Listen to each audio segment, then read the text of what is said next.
Hey guys, so ano na to, part 2 na to kasi yung vlog ko kanina, it's 30 minutes lang na pwede mag-vlog. So, ayan guys, alam nyo, meron ditong drawing yung tito ko. Kaso lang, yung pangit niya, sobrang pangit.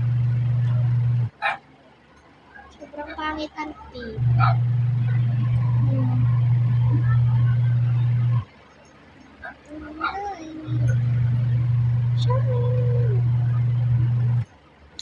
Kasi sobrang pangit mo, auntie.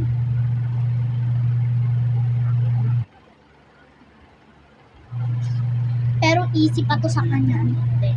Pero magpapadrawing ka ng mukha. Magdrawing ka ng mukha. Magdrawing talaga niya lang magagaya. Kaya niya lang. Namigit pa, ante. Ito sa sana yung tawag. Ito,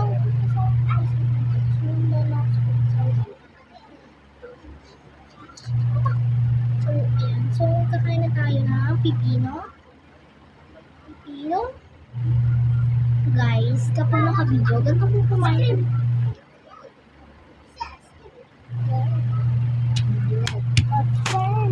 Pahingi lang.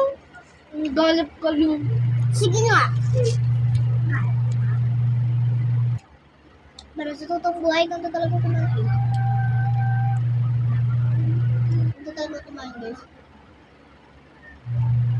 Hindi talaga ako, hindi talaga.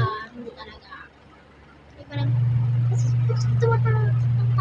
ito talaga kumain. Bakulan talaga.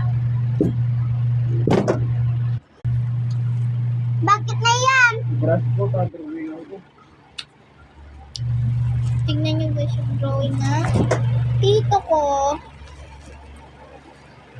Sobrang pretty talaga. Auntie. Sobrang ganda niya. So, background ay. Papa ko siya, yung nag-aramid. Nag-real ako mag-Tagalog ka. Hindi na lang maintindihan.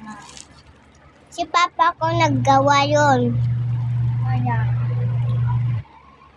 Best and art si tito ko talaga.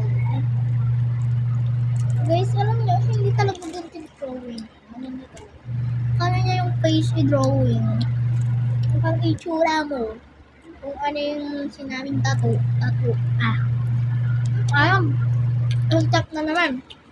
Nagpatato ako. Medyo marami na naman sa vlog dahil hindi ko na uubos talaga.